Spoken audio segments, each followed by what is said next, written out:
Good afternoon and welcome from Baku. This was the arena, if you think back to 2017, of one of the most eventful races of modern history, with controversy behind the safety car, last-second overtakes, and a historic podium for Williams and Lance Stroll. Let's find out what lies in store for us this year. It's time for the Azerbaijan Grand Prix. Baku City Circuit then, it's an unpredictable 3.7-mile track around the streets of the Azerbaijan capital. 20 turns for our drivers to navigate today, including the infamous Turn 8, one of the tightest and most challenging corners of the season. It's time to take a look at our starting grid for today's race. Charles Leclerc lines up on pole position, and it's Aiden Jackson alongside. As we continue through the rest of the grid today, we have Bortoleto, Alonso, Lando Norris, and Hadjar, Behrman, Antonelli, Sainz, and George Russell, Mayer, Gasly, Alex Albon, and Stroll, Ocon, Colapinto, Zay Maloney, Pepe Marti, Lawson, Hulkenberg, Aaron, and Jack Doohan. It's almost time for those 5 red lights to go out then. Let's see who can prevail today. Welcome to the commentary box. I'm Alex Jakes, delighted to say joining us for this intriguing race is Anthony Davidson. Now, those final hours before a race, did you have a routine? Well, for them, you've got your pre-race rituals that you go through. You see different drivers that, some have got their headphones on, they're listening to the music. Some drivers really absorb the energy from the crowd and they're there waving to them. Other drivers, they go within themselves. They chat to their engineers, absorbing that information, that vital information that you need to carry you through the race. And, those pre-race rituals are essential to making things systematic. We do a lot of Grand Prix in a season, and the more systematic you can be, the easier you are within that environment. The formation lap gets underway and every driver will be looking to settle in for the race ahead, making sure their car is ready for the battle once the lights go out.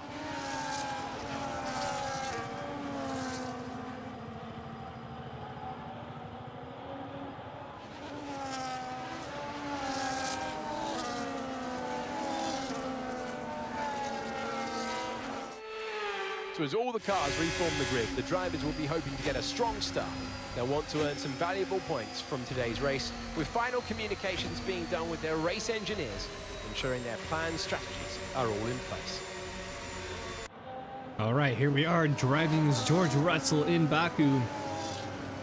The only reason why we're in P10 is because there was rain in Q3. If you guys didn't already see the times at the beginning of the race for our grid order, there was rain in Q3, so we missed out on getting higher up in the top 10. 5 red lights are on here in Baku. Now they're off.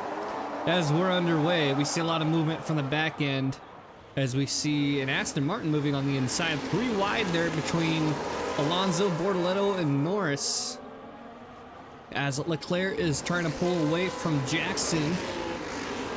A bunch of side-by-sides coming through turn 2 now at this point. Russell sitting P11 behind Kelly Mayer, so they swap positions.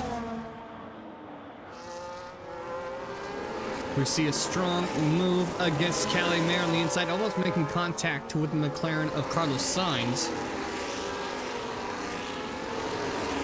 As we come through the very tricky corners. I'm trying to remember what turn numbers there are as I'm pulling up the track layout.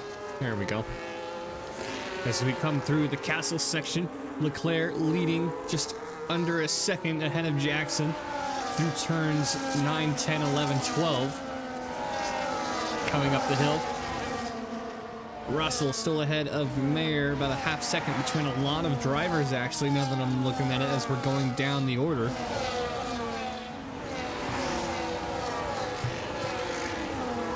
And the lighting here, not as bad as it was in Monaco for graphic issues, but it is going to play into effect of tire conditions, because there's going to be some parts of the track that are going to be hot, there's going to be some parts that are going to be cool.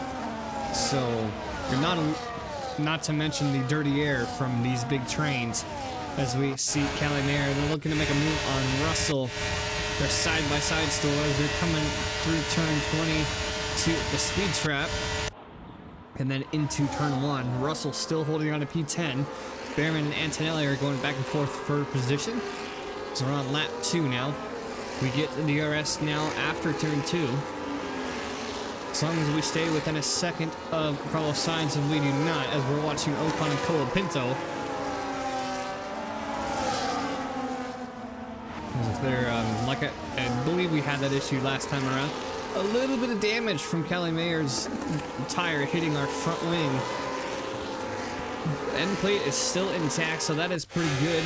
The car doesn't feel too bad this early in the race, but we definitely feel a lot in the back end. Should have put more tire pressure in the back end, but we'll deal with what we can. By the end of lap 2, we're looking to see what kind of ground we can make up against Calimere, as she's trying to put pressure on Carlos Sainz.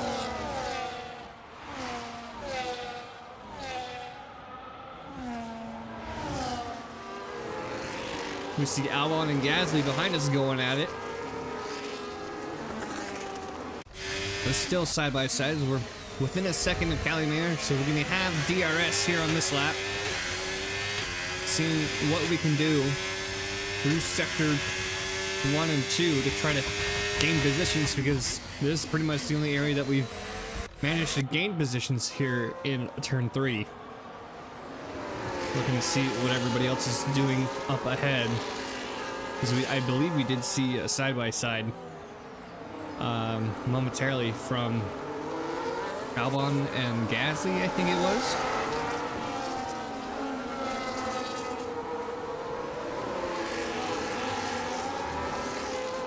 Turn 7 very tricky, leading into the castle section. And I believe we heard the tire screeching from us coming out of turn 6, but we're going to see Calimere and Carlos Sainz up ahead fighting for position. Calimere looking to finish in the top 10.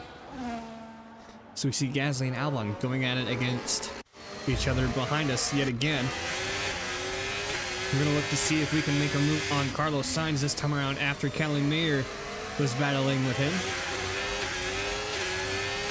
And so we're coming down the DRS sector, or a DRS zone in sector 1. That's what I'm trying to say here. And inside of turn 3, same thing we did to him earlier in the race.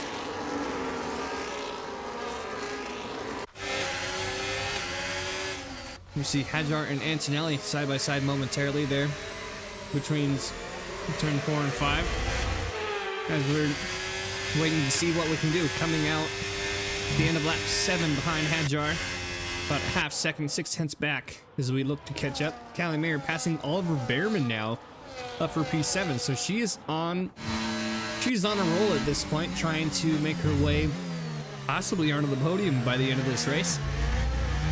So we're on board with Oliver Behrman trying to fight Calimere. She's still holding on to that position. We're on board with Russell yet again, still looking to make a move on Hadjar. Here on lap 8, getting close to our first pit window, so we're going to be going on to a new set of hard tires. But by the end of lap 8, we're starting to lose ground on Hadjar.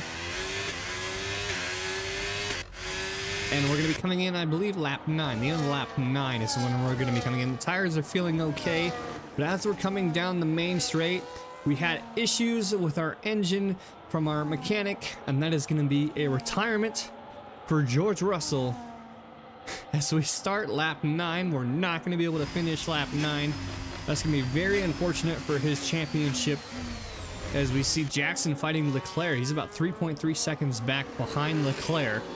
So we're backing up a lot of cars here in sector 1 after turn 1.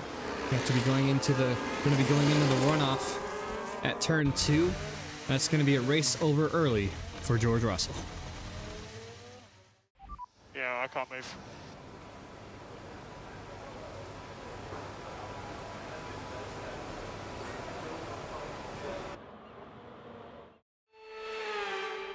What a performance! He's left the field behind. Charles Leclerc wins it.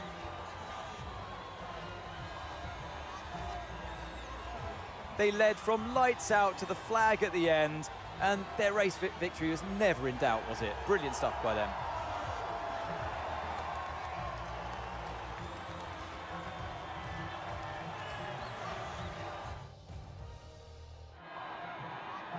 Well, another edition of the podcast is complete. We wander from the cool-down room to celebrate things on the podium. And there can only be one on the top step. Today, his name is Charles Leclerc.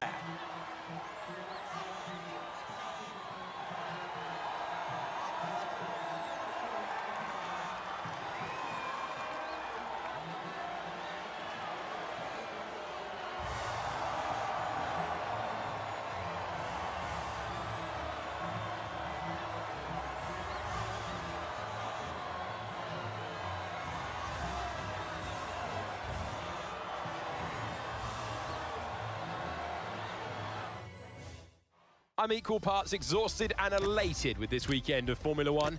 Be sure to join us for the next one. All right, a very uneventful weekend. I guess that's not really the word I'm looking for, but very heart-struck for George Russell on the weekend. A lot of bad luck. Oh, and Aiden Jackson retired as well. Oh no. Wow, Aiden Jackson retired from the race after his first pit stop, and then everybody up to Hulkenberg was lapped, so it was a very eventful race after those first pit stops. Wow, that's crazy. Leclerc, Norris, Mayer, Behrman, Antonelli, and Sainz all on one stops, and they managed to get the top 6. Charles Leclerc, Lando Norris, Callie Mayer, you guys saw on the podium. Callie Mayer coming from P11 behind George Russell. And it's just very unlucky weekend entirely for George Russell. And then adding on to Aiden Jackson and the rest of Konnersport.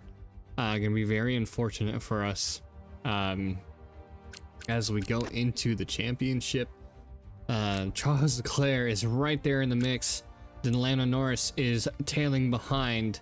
So technically, it could be a 5-way battle coming into the latter end of the season if Callie Mayer still chooses, or if she is still able to score decent points on the season. And that Mercedes is now 79 points behind Konnersport. No points on the weekend for Konnersport, and so very unfortunate. Red Bull and Ferrari are going at it for 4th place. Red Bull ahead of Ferrari by 5 points. And then another 5 points separates them from Gulf Williams. So 3-way battle for that final spot on the top 3 for constructors. Audi and Ford Racing Bull still have yet to score any points. And the gap between Aston Martin and Toyota is just 103 points. That is crazy. So we look at our top 10 again. Bortoletto yet again finishing in the points. Fernando Alonso finishing P7. Lance Stroll P12. I don't know what happened with Jackson, but I guess we can look at the race director.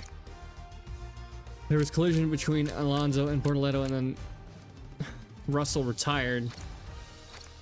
And that's all we get. We don't get the rest of the actions for the race.